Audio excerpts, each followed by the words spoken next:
ओम नमो भगवते वासुदेवाय। ओम नमो भगवते वासुदेवाय। ओम नमो भगवते वासुदेवाय।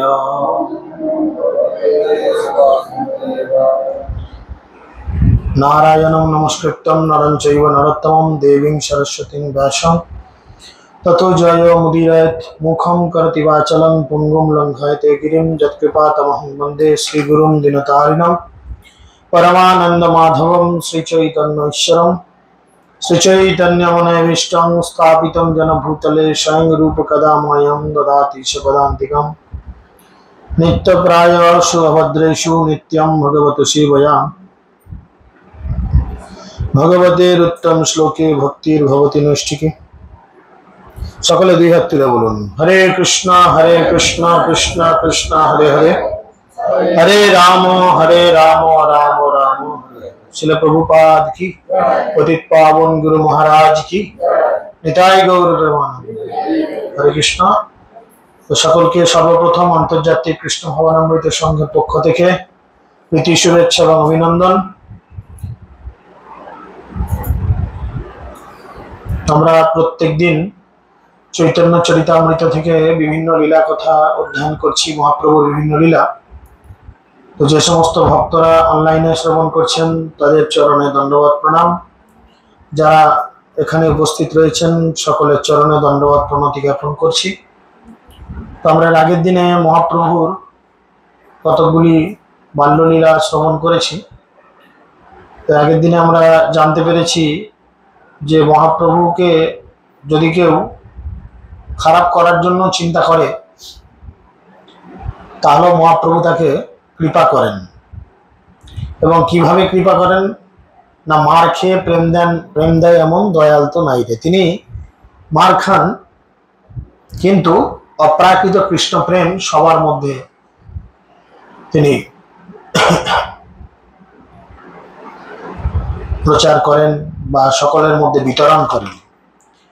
তো আমরা এর আগের দিনে জানতে পেরেছি দুইটি চোর যখন মহাপ্রভুর গায়ে গয়না ছিল, প্রচুর সোনার গয়না সচিমা পরিয়েছিলেন, তো সেই গয়নাগুলি নিয়ে যখন চম্পট দেওয়ার চিন্তা করেছিলেন, মহাপ্রভু কৃপাবশত সেই দুই চোরের উদ্দেশ্য যদিও খারাপ ছিল, চুরি করা, তবু সেই দুই চোরকে মহাপ্রভু কি করেছিলেন, তাদের স্কন্ধে আরোহণ করে মানে কাঁধে চেপে গোটা নবদ্বীপ মন্ডল পরিক্রমা করিয়েছিলেন। নিতাই গৌর প্রেমানন্দ। তো এই হচ্ছে মহাপ্রভু, যাকে বলা হয় মহাবদন্য অবতার। অর্থাৎ ভগবান যতগুলি অবতরণ করেছেন, যতবার অবতরণ করেছেন, যেভাবেই এসেছেন, ভগবান প্রতিবারে সকলের মধ্যে অনেক কৈফিয়ত চেয়েছেন, অনেক হিসেব নিকাশ চেয়েছেন, অনেক কিছু চিন্তা করে তবে তিনি তাকে কৃপা করেছেন, কৃষ্ণ প্রেম হয়তো দিয়েছেন। কিন্তু এই কলিযুগে চৈতন্য মহাপ্রভু আবির্ভূত হয়েছেন, তিনি কারোর কোনো দোষ বিচার করেননি। উঁচু জাত, ছোট জাত, নিচু জাত, বিধর্মী মানুষ, তিনি এরকম কোনো বিচার করেননি। শুধু যিনি কৃষ্ণকে পাওয়ার জন্য আকুলভাবে মহাপ্রভুর কাছে প্রার্থনা করেছেন, মহাপ্রভু তাকেই কিন্তু কৃষ্ণ প্রেম অকাতরে বিতরণ করেছেন। তিনি দেখতে চাননি যে ইনি ব্রাহ্মণেদের, ইনি বৈষ্ণবেদের, ইনি দুলেবাগ বিহারি, মুচি, ডোম, মুসলমান বা অন্যান্য বিধর্মী, নিচু জাত, ছোট জাতের। মহাপ্রভু এরকম কোনো বাদ বিচার করেননি। তিনি কি করেছেন, অকাতরে সকলকে, কি হিন্দু, কি মুসলিম, কি খ্রিস্টান, কি জৈন, কি অন্যান্য দেশের লোক, সকলকে তিনি বিতরণ করেছেন। যার জন্য মহাপ্রভুর প্রণাম মন্ত্রে বলা হয় নম মহাবদন্যায় কৃষ্ণ প্রেম প্রদায়তে। মহাবদন্য মানে যিনি সব থেকে দামি জিনিস দান করতে পারেন। আমাদের এই জগতে সব থেকে দামি জিনিস কি? কি মায়েদের কাছে কি সব থেকে দামি? লক্ষ্মী ভান্ডারের টাকা।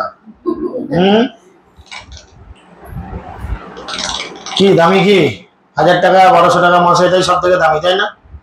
সাধারণ অর্থে মানুষ এটাই মনে করে এটাই দামি। কিন্তু এর থেকেও দামি একটা বিষয় আছে, এর থেকেও এমন কিছু দামি বিষয় আছে যে বিষয়টাকে আমরা যদি পাই আর অন্য কোনো বিষয়ের প্রতি আমাদের লোভ লালসা থাকে না। চৈতন্য চরিতামৃতে বলা হচ্ছে যে ধনে হইয়া ধনী মানিবে না মানে মরি।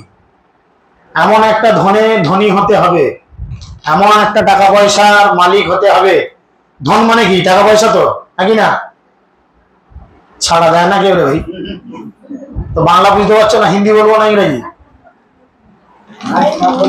ধন মানে কি? ধন মানে এটাই তো, টাকাই তো, নাকি না? তাহলে বলছে যে ধনে হইয়া ধনী মরিবে না মানে মন।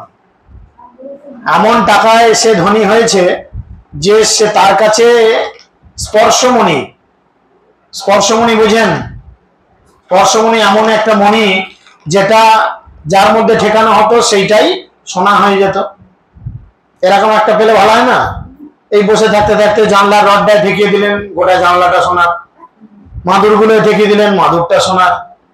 হ্যাঁ, আরো বেশি সোনা দরকার হলে আরামবাগ স্টেশনে চলে গেলেন, গিয়ে রেল লাইনটা ঠেকিয়ে দিলেন, গোটা রেল লাইনটা একদম হাওড়া, দিল্লি, বোম্বে, চেন্নাই যতদূর পর্যন্ত বিছানা আছে সব সোনা হয়ে, সব তো ঠিকই আছে। কত সোনা নিবে বলো? বড় ওভারব্রিজটা আছে, এত লোহার টুক করে ঠিকিয়ে দিলে গোটাটা সোনার। কাশির মেশিন গুলো ঠিকিয়ে দিলে মাই মেশিনও সোনার। দরকার পড়লে কাশির মুখটা ঠিকিয়ে দিলে গোটা কাশিটা সোনা হয়ে গেল। এরকম যদি একটা পাথর পান, আপনাদের জন্য ভালো হবে না খারাপ হবে? লাভ হবে না বেশ? আর এরকম পাথর কি কেউ মানে ছেড়ে দিতে চাইবে? চাইবে? কেউ চাইবে? সত্যি কথা বলেন, কেউ চাইবে? আমি তো চাইবো না, আপনারা কি করবেন জানি না। সবাই চাইবে যেরকম একটা পাথর থাকলে ভালো হয়। তো সরগোস্বামীর আচার্যগণের অন্যতম একজন আচার্য ছিলেন সনাতন গোস্বামী। তো সেই সনাতন গোস্বামীর কাছে এরকম একটা পরশ পাথর ছিল, কিন্তু তিনি এই পরশ পাথরটাকে একটা ছাই গাদায় ফেলে রাখতেন। মানে ঘর ঝাঁট দিয়ে উনুন, কি বলে, উনুনে 5 বার করে আমরা একটা সার গাদায় ফেলি না? হ্যাঁ, তো সেই সার গাদায় বাড়ির সব থেকে অপ্রয়োজনীয় জিনিস ফেলে দেওয়া হয়, তাই না? না, প্রয়োজনীয় জিনিস সার গাদায় ফেলি, যেগুলো বাড়িতে লাগে না সেগুলো ঝেঁটি ফেটি লিখে সার গাদায় ফেলি। তো সেই সার গাদায় সনাতন গোস্বামী সেই মণিটাকে ফেলে রেখে দিয়েছে। এই বর্ধমান থেকে একজন শিবের ভক্ত গেছিল, শিব ঠাকুরকে চেয়েছিল, হে ভোলে বাবা, এখন শিবের কেস চলছে, শ্রাবণ মাস, ভোলে বাবা পার করেগা, টলিতে কারা পাপি যারা, এরকম সব ব্যাপার আছে এখন।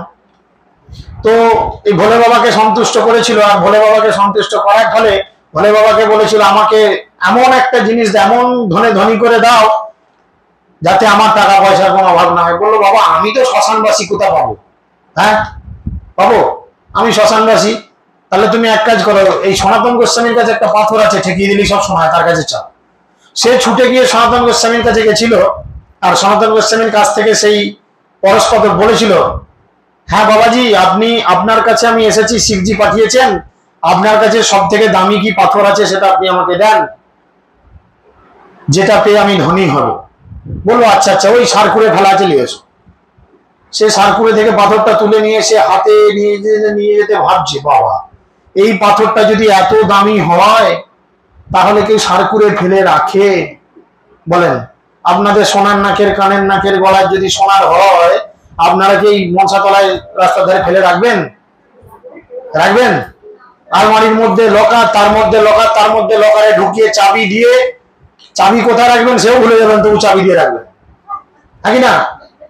তখন সেই শিব ভক্তটি ভাবছে, বাবা এই পাথরটা যদি এত দামি হয় তাহলে এই পাথরটাকে এরকম সারগাদায় ফেলে রাখে, তার মানে এই সাধু বাবার কাছে এর থেকে কোনো দামি জিনিস আছে যেটা ও বেটা আমায় দিতে চাইছে না। বলেছে ওর কাছে এমন জিনিস আছে, ও সেই ধনী। তখন সে আবার ঘুরে ফিরে গেছে সনাতন গোস্বামীর কাছে, গিয়ে জোরহাত করে বলছে, হে সাধু বাবা, আমি এমন ধন চাইছি যেই ধনে আপনি ধনী, আপনার কাছে সেই ধন আছে, আপনি আমায় দেননি, আপনি দেন, আমি সেই ধনটা চাইছি, আমি সেই ধনে বড় লোক হবো। সাধুর কাছে কি থাকে? হরে কৃষ্ণ। বলছে তুমি সেই ধনে বড় লোক হবে, ভালো কথা, তাহলে এই পরশ পাথরটা ছুঁড়ে যমুনার জলের মাঝে ফেলে দাও, দিয়ে স্নান করে যমুনায় চুপ করে ডুব দিয়ে আমার কাছে এসো, আমি তোমার সেই ধনে ধনী করবো। তো সে লোভে লোভে কি করেছে, তাকে ফেলে দিয়েছে, দিয়ে যমুনায় স্নান করে উঠে এসেছে। এই যে সনাতন গোস্বামীর কাছে যখন জোরহাত করে বসেছে, সনাতন গোস্বামী বলছে, হাত এরাম করে পাতো, আপনারা ধনী হতে চান? যে যে ধনী হতে চান হাত পাতো না, যারা বলবেন না আমরা ফকিরের বাচ্চা থাকবো, থাকবো, তারা হাত বগলে দিয়ে থাকবো। যারা ধনী হতে চান তারা আমার মধ্যে এরকম করে হাত পাতো। তাহলে চিন্তা করা যাবে কার মানসিকতা কিরকম। আমরা কিন্তু চাই ধনী হতে, গাড়ি থাক, বাড়ি থাক, দুতলা বিল্ডিং থাক, এসি থাক, সব আমি আরো ধনী হতে চাই। তো যারা ধনী হতে চান হাত পাতুন। সনাতন গোস্বামী দিয়েছিলেন, জোর করে হাত পাতিয়ে লাভ নেই, জোর করে কিছু হয় না। জোর করে কিছু হয় না। সনাতন গোস্বামীর কাছে যখন জোরহাত করে বলেছে দাও কি আছে দাও, তোমার কাছে কি এমন মূল্যবান জিনিস আছে, তখন তিনি কি করেছেন, আমরা যেমন জপটাকে জপ করি, একটা জপমালা নিয়ে হাতে দিয়ে বলছে হরে কৃষ্ণ কৃষ্ণ কৃষ্ণ হরে হরে, হরে রাম রাম রাম হরে হরে। তাহলে এই হচ্ছে সেই ধন, যেই ধন পেলে তোমার কাছে আর কোনো ধনের প্রয়োজন হয় না। বুঝতে পেরেছেন? এখন যারা হাত পাতলেন না তাদের হয়তো এই ধরনের প্রয়োজন নেই। তারা মনে করবে আমি এমন একটা হিরোর মতো দেখতে ছেলেকে বিয়ে করবো, এই ধরো ওই দু চারটি মেয়ে আছে, ওদের মনে মনে ভাব হয়তো আসতে পারে, চুমার না বড্ড বকো বেশি, আমরা এমন একটা হিরোর মতো ছেলেকে বিয়ে করব যে কৃষ্ণর থেকে দেখতে ভালো। অসম্ভব ব্যাপার। হ্যাঁ, হয়তো প্রথম অবস্থা 1 বছর 2 বছর ভালো থাকবে, তারপরে আমাদের মতের এখন যদি না বেড়ে যায়, মুখটা দেখলে অযাত্রা। এই কাশিকে চিন্তা কর না, বিয়ের সময় বউ হয়তো কত খাতির করতো, এখন যত দিন যাচ্ছে যেন হালকাদরায় চুবে আসছে। এই ভাব হয়তো আসতে পারে, মেবি নাও আসতে পারে, তাই না? তো এই জগতের সমস্ত কিছুর মালিক হচ্ছে কৃষ্ণ। সৌন্দর্যের মালিক সেও কৃষ্ণ, টাকা পয়সার মালিক সেও কৃষ্ণ, ঐশ্বর্যের মালিক সেও কৃষ্ণ। আমরা যদি মনে করি আমার বাবা, আমার স্বামী, আমার দাদা কোটিপতি বড়লোক, সে কৃষ্ণ এর মালিক, এটা চিন্তা করা আমাদের ভুল। আর সেই কৃষ্ণই কলিযুগে মহাপ্রভু রূপে এসেছেন। ব্রজেন্দ্র নন্দন যেই শচীসুত হইল, সেই বলরাম হইল নিতাই। সেই ব্রজেন্দ্র নন্দন কৃষ্ণ এই কলিযুগে এসেছেন। এসে তিনি কি করছেন, অকাতরে ব্রাহ্মণ বৈষ্ণব এদের জন্য নয়, সবার জন্য, ছোট জাত নিচু জাত বিজাত সবাইকে অকাতরে শুধু কৃষ্ণ প্রেমের বন্যায় ভাসিয়ে দিয়ে গেছে। সেই নিমাই, তার ছেলেবেলা আমরা আলোচনা করছি। এর আগের দিন আমরা এরকম কিছু পেয়েছি, তো আজকে আমরা আরো 2-1টা লীলা শোনার চেষ্টা করি যে নিমাই ছেলেবেলায় কত বদমাস। আপনাদের ছোট ছেলেগুলো কত বদমাস আর নিমাই কত বদমাস চিন্তা করবে, দেখুন একবার। তখন চিন্তা করবেন যে বাবা এই একটা ছেলেকে নিয়ে আমি এরকম করছি, আর নিমাই কি ছিল রে বাবা, তাহলে নিমাইয়ের মা কত ঝামেলা পোয়াতো। শোনেন, বলে শিশু সব লয়ে পাড়া পড়শির ঘরে, চুরি করি দ্রব্য খায় মারে বালকের। মানে কি, দুনিয়ার পাড়ার এরকম ছোটখাটো চানকা ম্যানকা হাফ টিকিট ফুল টিকিট সবাইকে এক কাছে জড়ো করলো, করে বললো চ আজ কাশির ঘরে ডিমের ঝোল ভাত হয়েছে, খেয়ে আসবো। নিমাই হয়তো ডিমের ঝোল ভাত খেত না, আমি উদাহরণের জন্য বলছি। লোকের ঘরে চলে গেল, গিয়ে কি করলো, তাদের ঘরে ওই ননি মাখন দুধ লজেন সানো দানো গুড় চিনি যা ছিল বার করে খেয়ে ফেললো। খেলি বাবা ঠিক আছে, তাদের ঘরে ছোট ছেলেটা বিছানায় শুয়ে ঘুমোচ্ছে, তার পেছনে কটাস করে চিমটে কেটে দিয়ে পালিয়ে এলো। ছেলে তো প্যাঁ প্যাঁ করে দমে পাটা সাজার মতো চেঁচাচ্ছে, কেঁদেই যাচ্ছে। তাহলে চিন্তা করুন কত আপনাদের ছেলেরা এরকম করে। লোকের ঘরে খেলো এই করলো, অত্যাচার করলো, আবার তাদের ছেলের পেছনটায় কটাং করে চিমটে কেটে দিয়ে এলো, সে তো চেঁচিয়ে আলা যাচ্ছে। আবার আপনার ঘরে খেলো পাশের ঘরের বিছানার উপর গিয়ে সেখানে পটি করে দিয়ে চলে গেল। পায়খানা ঘরে পটি করলো না, বুঝতে পারছেন? বিছানায় টান করে সকালবেলা ঘুম থেকে উঠে আপনি বিছানা ঝেড়ে টেরে, আমরা করি না, ঘুম থেকে উঠে বিছানা ঝেড়ে টেরে দিয়ে বিছানা বেশ টান করে মিলে দিয়ে আসি সুন্দর করে, আবার রাতে শুতে যাবো, বিছানা সারাদিন ভালো থাক। সে যার বাড়িতে বিছানা সুন্দর করে বিছানা থাকবে, তার বিছানার উপর উঠে দরজা জানলা দিয়ে সব বন্ধুরা একসঙ্গে, মানে 10-12 জন ছেলে একসঙ্গে বিছানার উপর বসে বসে পার্টি করে দিয়ে চলে আসবে। এবার চিন্তা করুন আপনার বাড়িতে এই ঘটনা যদি ঘটে, আপনি কতটা ভালো বলবেন তাকে? ভালো বলবেন? হ্যাঁ, আপনাদের ছেলেটা এরকম বদমাইশি করে কেউ? অথচ এই একটা দুটো ছেলে বলে নিয়ে আমাদের কত মাথা যন্ত্রণা, ও কি বদমাস কি বদমাস। ভগবানের বদমাইশি শুনলে মাথা খারাপ হয়ে যাবে। তাই এই ধরনের আচরণ যখন করতেন সমস্ত নবদ্বীপবাসীরা এসে শচী মায়ের কাছে বলতেন, দ্রাপরে কৃষ্ণে মা যশোদার কাছে এসে সমস্ত গোপীরাও নালিশ করতো, তোমার কৃষ্ণ না বড্ড বেয়া, তার ঘরে দিয়ে এরাম করে দিয়ে আসে। আর এই কলিযুগে সমগ্র নবদ্বীপবাসীরা তারাও গিয়ে শচী মায়ের কাছে এরকম রিপোর্ট লেখাতেন, তোমাদের নিমাই বড্ড বদমাস, ঘরে চুরি করে, দুনিয়ার পাড়ার ছেলেগুলোকে নিয়ে গিয়ে চুরি করে, আবার ছোট ছোট ছেলেগুলোকে মারধর করে, ইত্যাদি ইত্যাদি করে, তুমি তোমার ছেলেকে সামলাও, না হলে কিন্তু অসুবিধা আছে বাবু, ইত্যাদি ইত্যাদি। যেমন পাড়াতে দুটো ছোট ছেলে ঝগড়া করলো বা মারপিট করলো খেলার ছলে, মায়েরা কি করে এক এক সময় নিজেদের মধ্যে লেগে যায় না, জোর একদম সারাদিন ক্যারক্যার ঝাঝার করে একদম বাগান চুয়ারি ঝগড়া সারাদিন চলবে। কি হলো রে, না দুটো ছোট ছেলে মারপিট করেছে। তো দুটো ছোট ছেলে মারপিট করেছে, মায়েদের কি? তাহলে চিন্তা করুন, শচী মায়ের কাছে সেরকম রিপোর্ট জানাতো। শিশু সব শচী স্থানে কইল নিবেদন, শুনি শচী পুত্রে কিছু দিল ওলাহন। সবাই সচিকে বলতে সচিমা রেগে গেছেন, রেগে গিয়ে কি করছেন, তার পুত্র নিমাইকে ওলাহন দিচ্ছে, মানে কি খোঁটা দিচ্ছে। তোমার লজ্জা করে না? খেতে পাও না? হ্যাঁ, এত নোংরা আচরণ করো, লোকজন এসে বলে, ইত্যাদি ইত্যাদি, যেমন মায়েরা ছেলেদের বলে সেরকম খোঁটা দিচ্ছে। কেন চুরি করো, কেন মারো শিশুরে, কেন পরো ঘরে যাও, কি বা নাহি ঘরে। তিনি বলছেন, সচিমা বলছেন, তুমি কেন অন্যের বাড়িতে জিনিস চুরি করতে যাও? চুরি করা কি ভালো? বলেন, চুরি করা ভালো? আমরা ছেলেবেলা থেকে শিখছি না, বা ছেলেদের শেখায় না চুরি করা মহাপুণ্য, যদি না পড়ো ধরা। এই গাল লাগছে, বলছে হ্যাঁ। কার কথায় ভেবে রয়েছে? তাহলে শুনছো কত মন দিয়ে, চিন্তা করে দেখো একবার। আমি ইচ্ছা করে একটা ভুল লাইন বললাম, তোমরা ভাবে বসে গাল লাগছে, বলছে হ্যাঁ এটাই ঠিক। চুরি করা মহাপুণ্য, যদি না পড়ো ধরাও, গাল লাগছে, বলছে হ্যাঁ। আমরা কি শিখছি? চুরি করা মহাপাপ। ছেলেবেলা থেকে আমরা শিখছি, বাচ্চাদের শেখাচ্ছি। তাহলে আমি কি বলছি, রাম সাম যদি বলবো জানতে হবে না আমি ঠিক বলছি কি ভুল বলছি? তাহলে কতটা মনোযোগ শুনছো সেটাই তো ধরা পড়ছে। যাই হোক, সে বলছে কেন তুমি জিনিস চুরি করছো? তুমি কেন অন্যের বাড়ির বালকদের মারধর করছো? কেন বাচ্চাদের, অন্য বাড়ির লোকজনদের বাচ্চাদের মারধর করছো? তুমি কেন অন্যের বাড়ি যাও? তার বাড়ি কেন তুমি যাও? আমার বাড়িতে কিসের অভাব? খাওয়া, পড়া, খেলনা, সমস্ত কিছু তো আমি তোমাকে দিয়ে রেখেছি, তো তুমি কেন অন্যের বাড়িতে যাও? আর দেখুন, ছোট ছেলেদের যখন মায়েরা একটু ভৎসনা করে তখন কি হয়? অভিজ্ঞতা আছে কারো? রেগে যাস নাকি রে মা কিছু বললে? রাগি না? সে কি রে, আমি তো খুব রেগে যেতাম।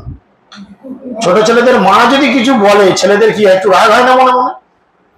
পাড়ার লোক যে যা বললো বললো, তাতে কিছু যা আসে না। তাতে যদি তাকে উল্টো পাল্টা গালিগালাজও করে, তাতে কোনো অসুবিধা নেই। কিন্তু মা যদি একটু ভৎসনা গঞ্জনা করে, বিশেষ করে ছোট ছেলেদের মনে একটু বড্ড রাগ হয়। তো নিমায়েরও ব্যতিক্রম না, নিমায়েরও রাগ হয়েছে। শুনি ক্ষুব্ধ হইয়া প্রভু ঘরের ভিতরে যাইয়া, ঘরে যত ভাণ্ড ছিল ফেলিল ভাঙিয়া। যা সামলা এবার। নিমাইকে যেমনি খোঁটা দিয়েছে, নিমাই রেগে গেছে, গিয়ে কি করেছে, সচিমায়ের রান্নাঘরে কিচেন রুমে ঢুকে গেছে। গিয়ে সেখানে এখনের মতো তো ডিপের সিস্টেম নয়, তখন তার প্লাস্টিক ওঠে নাই, তখন যা ছিল সব মাটির ভাঁড়, তাই না? যা ছিল মাটির ভাঁড়, তো সচিমায়ের যা যেখানে মাটির ভাঁড় ছিল সব দুমদাম করে তুলে আছাড়ে ভেঙে দিয়েছে। আপনারা হলে কি করতেন এরপর? এমন ছেলে থাকার থেকে মরে যাক বলে আপনারাও চাগিয়ে বলে কাচারে ভেঙে দিতেন, যা চলে যাও। হ্যাঁ, করতাম না? মেয়েরে ছেলে চালটা আমরা তুলে দিতাম রেগে গিয়ে। তবে সচি কোলে করি করাইল সন্তোষ, লজ্জিতা হইল প্রভু হইল জানি নিজ দোষ। সচিমা ঠিক তার উল্টো আচরণ করলেন, যার জন্য তিনি ভগবানের মা। আমরা কেন ভগবানের মা হতে পারছি না? টেপি ঢেপি টেরি মেরি এদের মা হচ্ছি, আমরা হচ্ছি না? আমরা ভগবানের মা হতে পারছি না কেন বলুন তো? আমাদের মধ্যে সে যোগ্যতা বা সে গুণ নেই। আমাদের মধ্যে সে যোগ্যতা বা গুণ নেই, যে গুণটা সচিমায়ের মধ্যে ছিল, যে গুণটা মা যশোদার মধ্যে ছিল, আমাদের সে গুণ নেই। আছে সে গুণ? সে গুণ আমাদের নেই। আমরা সবাই একটা বেগুন, বুঝেছে? রান্নাঘরের সবকিছু ভেঙে দিল, আমরা হলে গিয়ে তাকে মেরে পিঠের চামড়া তুলে দিতাম একদম। আমি হলো তাকে দিতাম এক চাপড়। কিন্তু সচিমা কি করলো? ঘরের মধ্যে ঢুকলো, এরকম করে নিমাইকে কোলে ট্যাঁকে নিল, নিয়ে বললো, বাবা যা করেছে খুব ভালো করেছে। লোক কি ছেলে, আমার মাথায় হাত বলে, তো খুব ভালো করেছে। নিমাই তো বুঝতে পারছে আমি তো এটা ঠিক করিনি। নিমাইয়ের মনে মনে একটা লজ্জা পাচ্ছে, মায়ের আমার মারা উচিত ছিল, মায়ের আমাকে, আমি যা বদমাইশি করলাম। কিন্তু আমার মা আমাকে কি করলো, কোলে তুলে নিয়ে আদর করলো। তখন মহাপ্রভু বুঝতে পারলো যে আমার এটা ভুল। এখন ছেলেরা একটু পেস্টিজে পড়ে গেলে কি হয়? ছেলেরা পেস্টিজে পড়লে কি করে? কামড়া কামড়ি আঁচড় আছে, মাকে ইচ্ছা করে না করছে না করছে না, একটু লেখামো করে না ছেলেরা। এই যে তোমাকে চিমটি কাটছে, করছে না? এখন মা সচি কি করছে দেখুন। মা সচিকে যখন একদম মহাপ্রভু হয়ে গেছে, কবু মৃদু হস্তে কইল মাতাকে তারণ, মাতাকে মূর্ছিটা দেখি করে ক্রন্দন।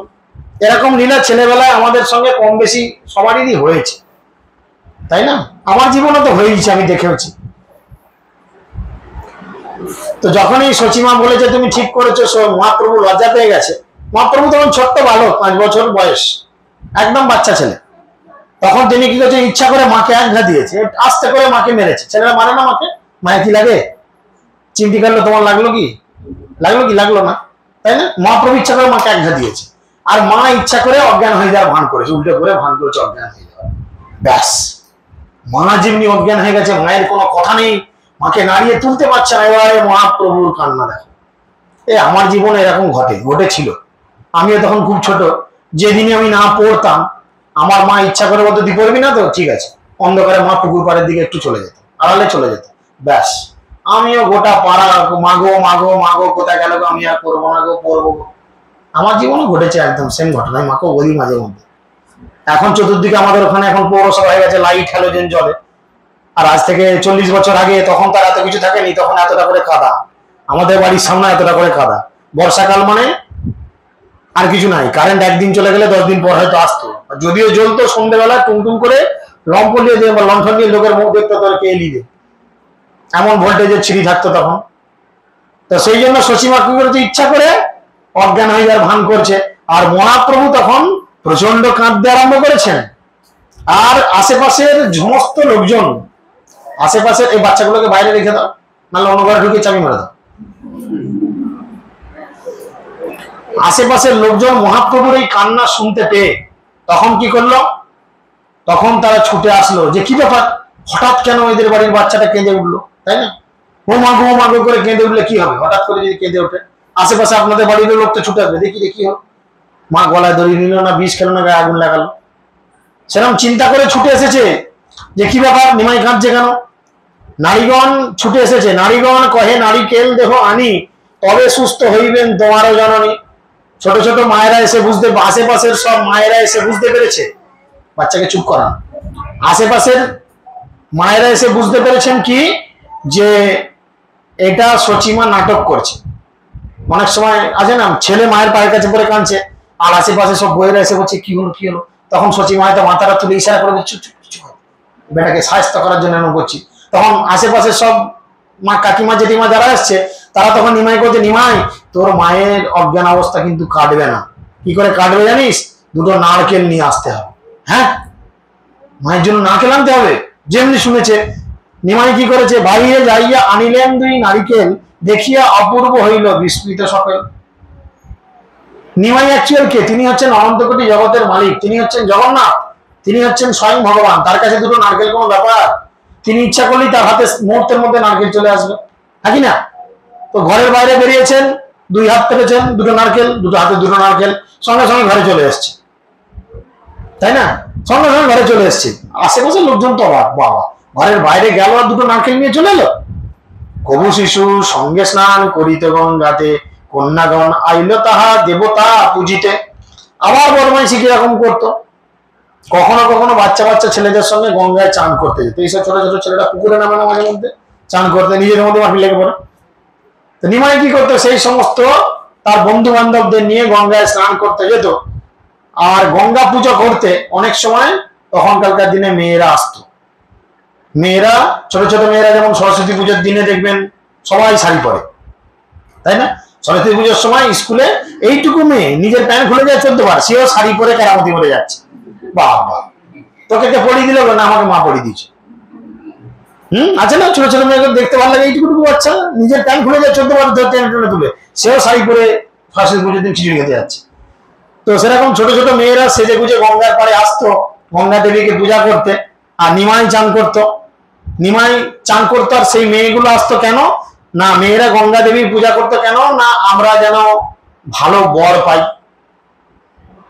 কন্যারে কহে গঙ্গা স্নান করি পুজো করিতে লাগিলা, কন্যাগণের মধ্যে প্রভু আসিয়া বসিলা। মেয়েরা সবাই গঙ্গা স্নান করে এবারে গঙ্গার পাড়ে বসেছে, ধূপ ধুনো জেলে ফুল ফুল দেখিয়ে গঙ্গার পুজো করে গঙ্গা দেবীকে সন্তুষ্ট করবে, যাতে ভালো বর পাই। আর মহাপ্রভু কি করতেন, গঙ্গা চান করতে করতে উঠে এসে তাদের সামনে বসে পড়লো, লাও পুজো করো, আমাকে পুজো করো, আমাকে পুজো করো। কন্যারে কহে আমার পুজো আমি দিব ঘর, গঙ্গা দুর্গা দাসী মোর মহেশ কিঙ্কর। তিনি বলছেন কি, বালিকাদের সম্বোধন করে মহাপ্রভু বললেন, তোমরা আমার পূজা করো, তোমরা যদি আমার পূজা করো তাহলে আমি তোমাদের বর প্রদান করব। গঙ্গা বা দেবী দুর্গা এরা সব হচ্ছে আমার দাসী। মহাপ্রভু ঠিক বলেছে না ভুল বলেছে? ঠিক বলেছে, কারণ তারা হচ্ছে সবাই ভগবানের দাস দাসী। চৈতন্য চরিতামৃতে বারবার বলছেন যে সমস্ত দেবদেবীরা শুধু না একল ঈশ্বরে কৃষ্ণ, বাকি সব ভৃত্য, যারে জইছে না চায় সে তৈছে করে নৃত্য। কৃষ্ণ হচ্ছেন মালিক, আর বাকি যারা যেখানে আছে তারা সবাই হচ্ছে চাকর, তাই না?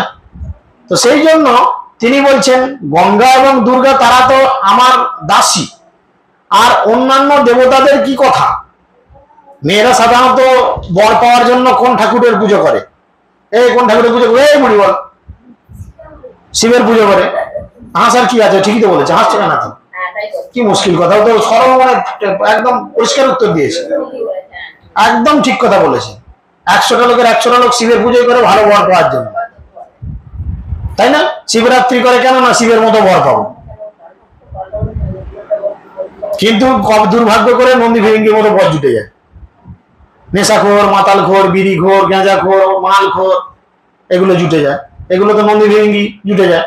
শিবের মতো বর সত্যি সৌভাগ্য করে পাওয়া যায়, কারণ শিবের মধ্যে কোনো গুণ নেই।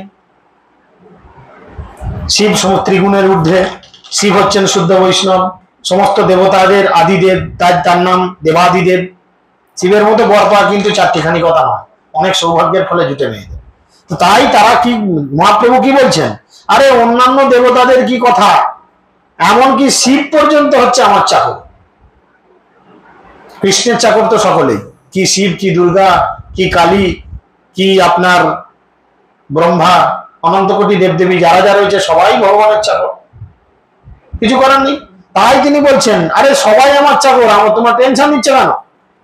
আপনি চন্দন পরি পরেন ফুলমালা, নৈবেদ্য কারিয়া খান সন্দেশ চাল কলা। মহাপ্রভু দেখছে যে পুজো করতে বলছে, আমার পুজো করছে না। এই মালা যেমন আমার গলায় পরিয়ে দিলেন, মহাপ্রভু কি করলো, তাদের নৈবেদ্য রেখাবিতে রাখা আছে, মালা ফালা আছে, মালা নিয়ে নিজেই পরে নিলে, নিজেই চন্দন নিয়ে দিক ওদিক দিয়ে দিল, আর সাজানো আছে সন্দেশ, কলা ইত্যাদি নৈবেদ্য দিয়েছে, ভগবানকে যেমন দেয়।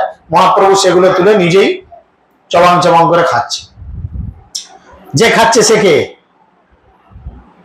যে খাচ্ছে সে কে? মহাপ্রভুকে। কিছুক্ষণ আগে কি জানেন মহাপ্রভুকে? আপনার পাড়ার ছেলে, আমার দেশের ছেলে। মহাপ্রভুকে, মহাপ্রভু স্বয়ং কৃষ্ণ, স্বয়ং কৃষ্ণ। তো কৃষ্ণ নিজে বলছে বলো কি বর চাই, যেমন বর চাইবে তেমন দেবো। কিন্তু মেয়েগুলো তো বুঝে উঠতে পারছে না যে এ আমাদের পাড়ার ছেলে নিমাই, ই আবার কি বলছে, পাগলা কোথাকারে।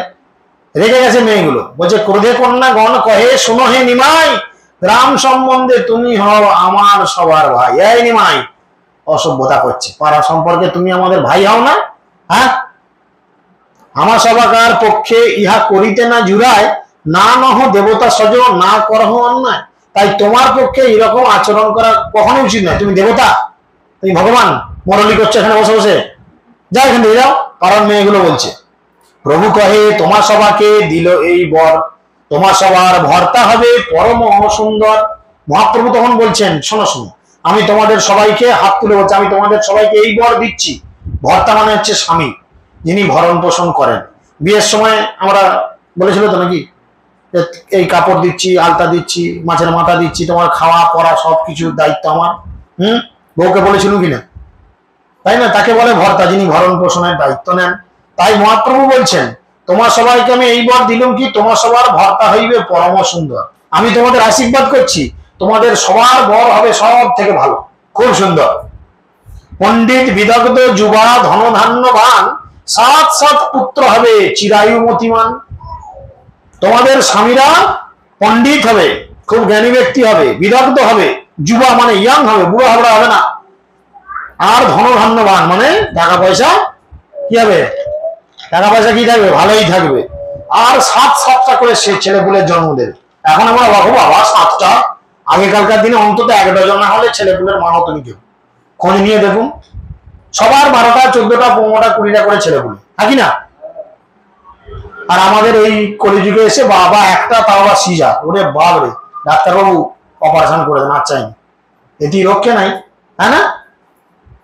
তাই তিনি বলছেন 7 পুত্র হবে চিরায়ু মতিমান।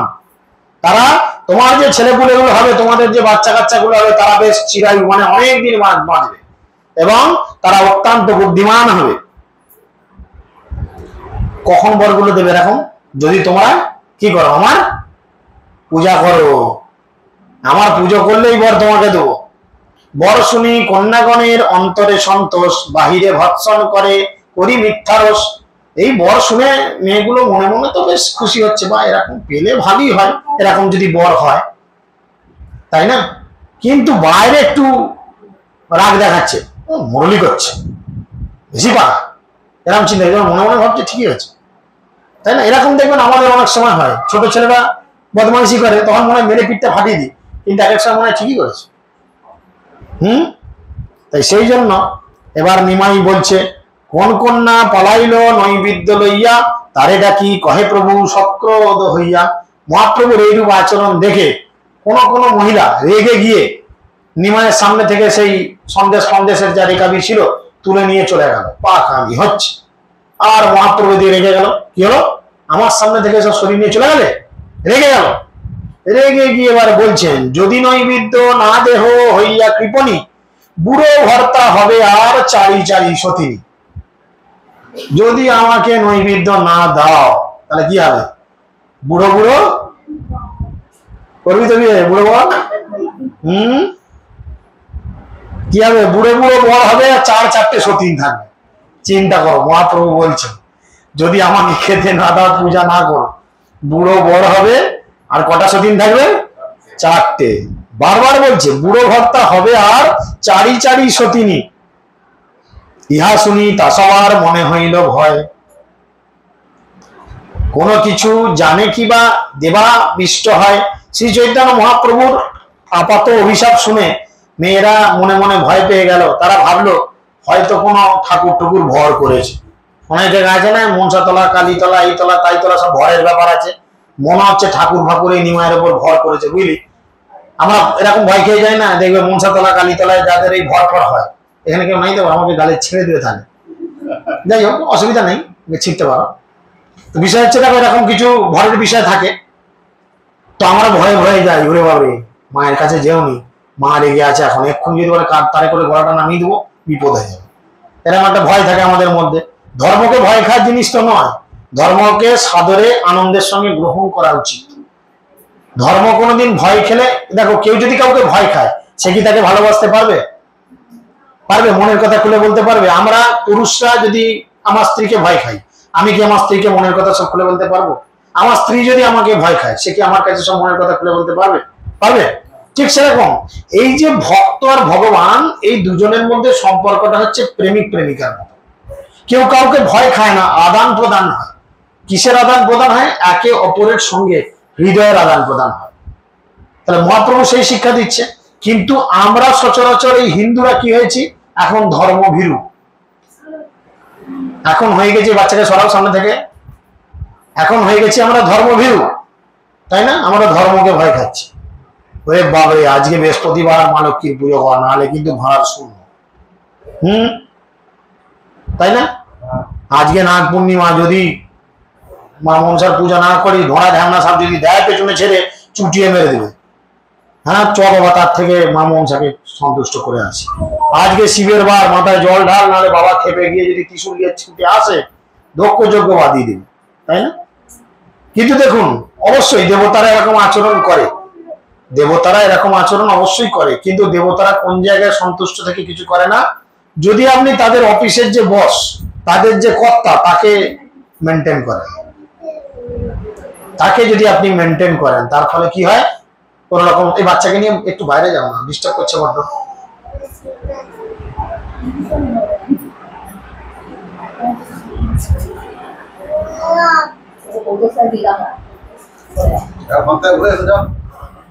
বাইরে শুনতে পাবে, জোরে আওয়াজ হচ্ছে তো, বাইরেটা গিয়ে বসো।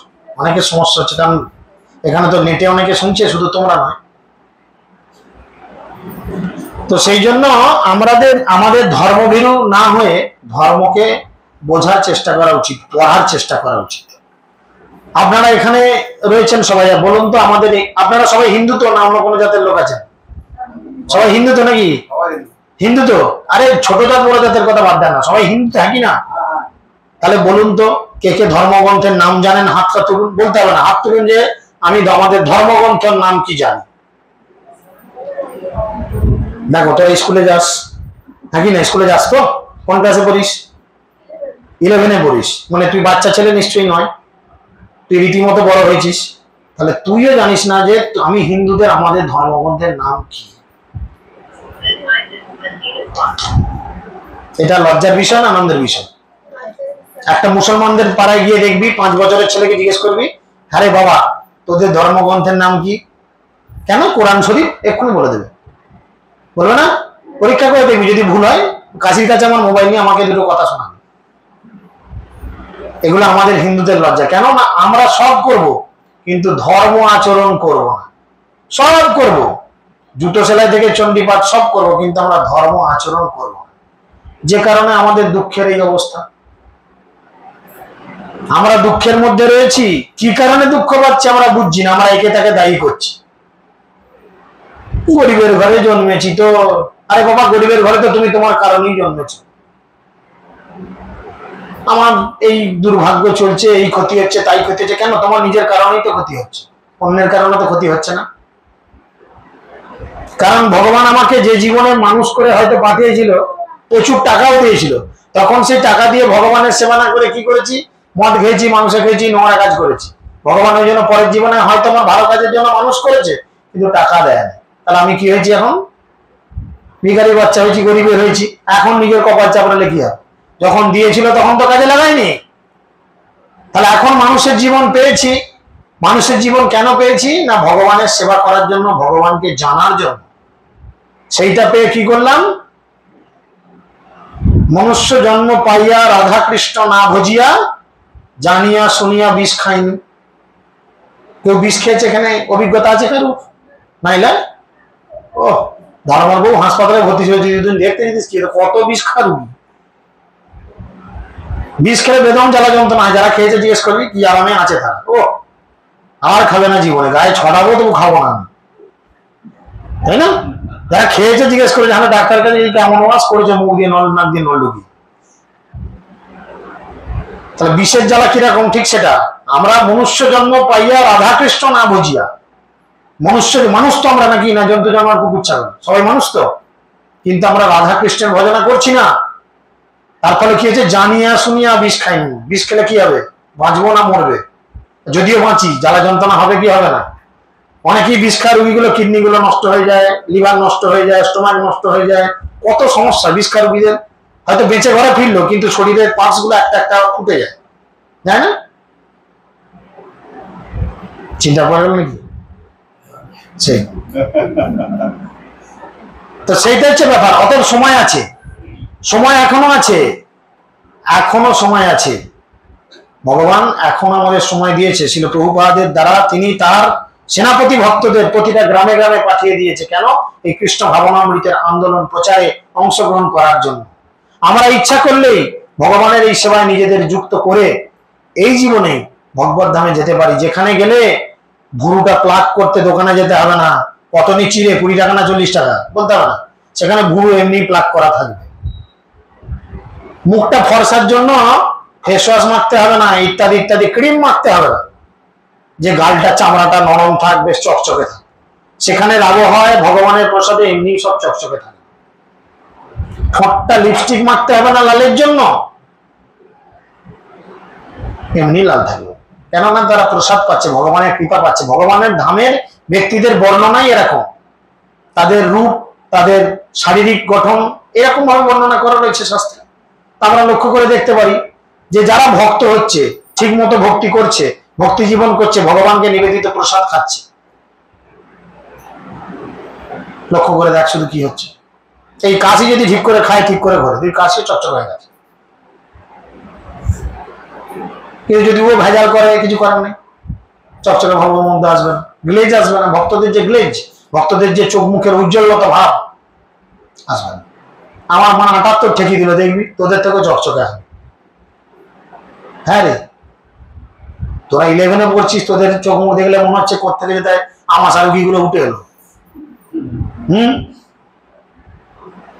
আর ভক্তদের চোখ মুখ লক্ষ্য করে দেখবি, তারা সবসময় দিব্য আনন্দে মেতে রয়েছে। মানুষের চোখ মুখ কখন ভালো থাকে? কখন ভালো থাকে? যখন সে আনন্দে থাকে। আনন্দে থাকলে চোখ মুখের অবস্থার পরিবর্তন হয়, ভালো থাকে। ভগবানের সঙ্গে যখন থাকবে সে আনন্দে থাকবে। কেন? ভগবান হচ্ছে সমস্ত আনন্দের উৎস, সচ্চিত আনন্দময় বিগ্রহ।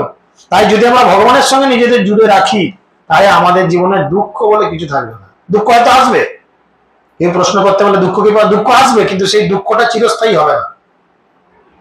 সেই দুঃখ চিরস্থায়ী হবে না। তোর বাবা মরে গেলে তুই এক্ষুনি কাঁদবি, ওগো বাবা কোথায় গেলে গো। কিন্তু আমাদের বাবা মরলে আমরা কি বলবো, ভালোই হয়েছে বাবা ভগবানের কাছে গেছে। আর এরা জানবে কি, আমার বাবা তো ভগবানের কাছে যাবে না। আমার বাবা সারা জীবন মদ মাংস ইত্যাদি খেয়ে যা অত্যাচার করেছে, যমরাজের কাছে এখন 4 আর 6 মারবে যমরাজ দিয়ে। এটা শর্ট পিচের বল দরাম করে মার 6, এটা ফুল টাচ বল মার 4, এই চিন্তা করবে, কিছু করার নেই। তাই আত্মীয় স্বজন কাঁদবে, ও তুমি কোথায় গেল। এবার তো জানে ওখানে গিয়ে গরম তেলে ডুবোবে, বেগুনের মতো ছাড়বে। আর যদি ভক্তি জীবন করবো তো ভগবত ধামে যাবো, শাস্ত্র প্রমাণ। হাসতে হাসতে লাফাতে লাফাতে 2 হাত তুলে হরিবল করতে করতে গোলক বৃন্দাবনে পৌঁছে যাবে। ওই জন্য প্রকৃত শিক্ষা তখন আমাদের মধ্যে প্রকাশিত হয় যখন আমরা ভগবানকে নিয়ে সবকিছু চিন্তা করি, ভগবানকে নিয়ে সবকিছু ভাবি, ভগবানকে নিয়ে সবকিছু করার চেষ্টা করি। তাই তখন কি করলো, এই মেয়েগুলো যখন শুনলো, ভাবলো নিমায়ের মধ্যে বোধহয় কিছু এরকম এসে গেছে, ভূত পেতের ব্যাপার, ভয়ে চলে এসছে নিমায়ের কাছে। সোজা বলে ঘৃণা বললে আঙুল কি করতে হয়, কি করতে হয় বল, ভয় পাচ্ছি কেন, বলবি তো মুখে, ভয়ই মরছে, কি করতে আঙুলটা বাঁকাতে হয় বলে না, সোজা বলে ঘৃণা বললে। তাই নিমাই চিন্তা করলো, আমি ভালো মুখে বললাম আমাকে নৈবেদ্য ভেমিতে দিয়ে যাও, আমি তোমাদের বর দেবো, ভালো তোমরা স্বামী পাবে, ভালো টাকাওয়ালা লোক বিয়ে হবে, হেন তেন। কেউ শুনলো না, এবার অভিশাপ দেবো, বুড়ো বর পাবি, 4টে সতীন হবে, এই হবে তাই হবে বলতে সব ভয়ে চলে যাচ্ছিল নৈবেদ্য নিয়ে। তারা ঘুরে ফের এসেছে, আনিয়া নৈবেদ্য তারা সম্মুখে ধরিল, খাইয়া নৈবেদ্য তারে ইষ্টবর দিল। মহাপ্রভু কি করলো, নৈবেদ্য গুলো গ্রহণ করলো, করে তাদের যে যার মনের ইচ্ছা অনুযায়ী বর প্রদান করলো। এই মতো চাপল্য সব লোকের দেখায়, দুঃখ কারো মনে নহে, সব সুখ পায়। এইভাবে মহাপ্রভু কি করলেন, সবার মধ্যে তার চাপল্য ভাব, এই যে বদমাইশি, কৃষ্ণ এরকম করতো, কৃষ্ণ এরকম করতো না, কৃষ্ণের নাম লীলা আছে। এক বুড়ি কি করেছে, তার বাড়িতে ওই ননি মাখন রাখা থাকতো, তাই না, গোয়ালাদের বাড়িতে কি থাকে, ননি মাখন ঘি তখন থাকতো। আর কৃষ্ণর ফেভারিট জিনিস ননি মাখন ঘি ইত্যাদি ইত্যাদি। সে সমস্ত বন্ধু বান্ধবদের নিয়ে সেই গোয়ালিনীর বাড়িতে, গোপীর বাড়িতে গেছে, গিয়ে কি দেখছে, সেই বুড়ি দরজা খিল টেনে দিয়ে দরজার সামনে পাহারা দিচ্ছে। এই কানাই প্রতিদিন আসে, কৃষ্ণ প্রতিদিন আসে তার বন্ধুদের নিয়ে, আর ঘরের মধ্যে থেকে সব কিছু চুরি করে খায়। আজ বেটা কানাই যদি আসে, কানাইকে ঢুকতে দেবো না, লাঠি বেটা করবো। খুব ভালো কথা। তার বৌমাকে বলেছে, বৌমা তুমি গরুগুলো নিয়ে চড়াকে যাবো, আমি পাহাড় দেবো, দেখি কানাই ওই বদমাস ছেলেটা কৃষ্ণ কেমন এসে ননি মাখন খায়। দিয়ে দরজার হুড়কোটা টেনে দিয়ে সামনে বুড়ি বসে আছে, এই যে যেমন ঠাকুমা বসে আছে, সে বুড়ি আরাম করে বসে আছে, আসুক কৃষ্ণ দেখো। আর কৃষ্ণ হচ্ছেন কে, সমস্ত মায়াধীশ, তিনি ইচ্ছা করলেই সবকিছু মায়া রেডি করে দিতে পারে। তাই কৃষ্ণ কি করলেন, এমন একটা মায়ার জগৎ তৈরি করলো, বুড়িটা চোখ চেয়েই আছে, তার কোনো সেন্স নেই সামনে দিয়ে কে যাচ্ছে কে আসছে, এরকম হয় না, চুপচাপ বসিয়ে আছে। এমন অবাক করে দিয়েছে কৃষ্ণ, ম্যাজিক জানে তো, অবাক করে দিয়েছে পুরো। সবাই বুড়িটা চুপ করে হাঁ করে দেখছে। কৃষ্ণ ঘরের হুড়কো খুলেছে, ভেতরে ঢুকেছে, ননি খেয়েছে, মাখন খেয়েছে, সব খেয়েছে। সে বগলে করে একটা ওই কলসিকে নিয়ে এসছে মাখনের। বেটা বুড়ি ঝামেলা করছিল খুব, বলে বুড়ির গোটা মাথায় 1 ছাটি করে মাখন মাখিয়ে, গালে পিঠে মাখন মাখিয়ে দিয়ে বুড়ির গালটা এরকম করে আদর করে দিয়ে, কি বুড়ি বলে যেমনি পালাতে গেছে অমনি বৌমা গরু নিয়ে ঢুকে গেছে। এই কানাই, আজ তোকে ধরা পেয়েছি, আজ আর ছাড়ছে, তুই আমার বাড়িতে আজকে আবার চুরি করলি। বলে কৃষ্ণর হাতটা খপ করে ধরেছে, চ আজকে তোকে হাতে নাতে ধরেছি, তোর মায়ের কাছে নিয়ে গিয়ে প্রমাণ করবো যে তুই কত বড় বজ্জাত। বলে কৃষ্ণর হাতটা ধরে টানতে টানতে সেই গোয়ালিনী নিয়ে যাচ্ছে, চল তোর মায়ের কাছে, খুব বার বেড়েছে তোর আজ। এদিকে কৃষ্ণ তো মায়া জানে, কৃষ্ণ কি করেছে, নিজের রূপ পরিবর্তন করে সেই গোয়ালিনীর ছেলের রূপ ধারণ করে নিয়েছে। তাহলে গোয়ালিনী কার হাত ধরে টানছে, কৃষ্ণ না নিজের ছেলে? কৃষ্ণ তো পাল্টে গেছে, ওর ছেলে হয়ে গেছে। তাহলে তোমার ছেলে তোমার ঘরে খেয়েছে, তো তুমি লোকের ঘরে কেন নালিশ করতে যাবে রে ভাই? হ্যাঁ, বেশ করেছে খেয়েছে, সে তো আর পেছনে দেখে না যে আমার ছেলে আর নাই, কৃষ্ণ আমার ছেলে হয়ে গেছে। সে টানতে টানতে নিয়ে গিয়ে এরম করে টেনে ঢুকিয়ে দিয়েছে, দিয়ে হাঁটছে, যশোদা যশোদা যশোদা, তুমি বলো না তোমার ছেলেকে ধরা পড়বে না, আজ দেখো ধরা পড়েছে, বলে ছেলেকে এরম করে সামনের দিকে দিয়েছে। যেমনি সামনের দিকে ঠেলে দিয়েছে, কে সামনে এগিয়ে গেছে? কৃষ্ণ না তার ছেলে? পাল্টে গেছে, যে তার ছেলে হয়ে গেছে, তাহলে তার ছেলে হয়ে গেছে। এই তো গোয়ালিনী মুখ হাঁ গেছে, মা এই তো আমার ছেলে, তাহলে কৃষ্ণ কোথায় গেল? এই মা আচ্ছা আচ্ছা আচ্ছা, আমার ছেলে আমার ঘরে খেয়েছে আর আমি লোকের ঘরে বলতে এসেছি, এই কি করেছে আমি, ছিছি।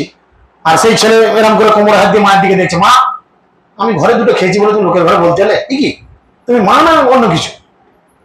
তখন ছেলেকে ঠান্ডা করছে, দেখ বাবা দেখ, আমি সব বুঝি না কিছু, তুই রাগ করিস নি বাপ, চ চ চ, আয় আয় বাবা আয় বলে ঘাড়ে চাপিয়ে দিয়েছে। ছেলে ভোলাতে হবে, ঘাড়ে চাপিয়ে নিয়ে সে গোয়ালিনী তার ছেলেকে নিয়ে তার বাড়ি ফিরছে।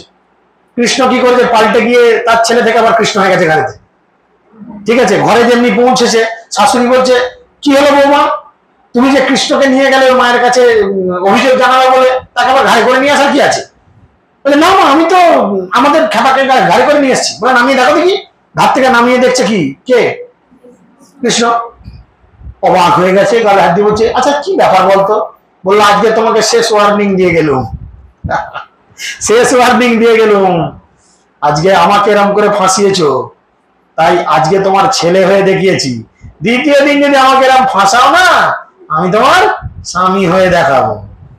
আচ্ছা হতভাগা, মুখ বন্ধ কর, মুখ বন্ধ কর। তো এরকম লীলা কৃষ্ণও করতেন, এরকম এক এক লীলা মহাপ্রভুও করতেন। তো আমরা এরকম লীলা কথা প্রত্যেক দিনই আধা ঘন্টা 1 ঘন্টা করে শোনার চেষ্টা করি। হরে কৃষ্ণ কৃষ্ণ কৃষ্ণ কৃষ্ণ হরে হরে, হরে রাম রাম রাম।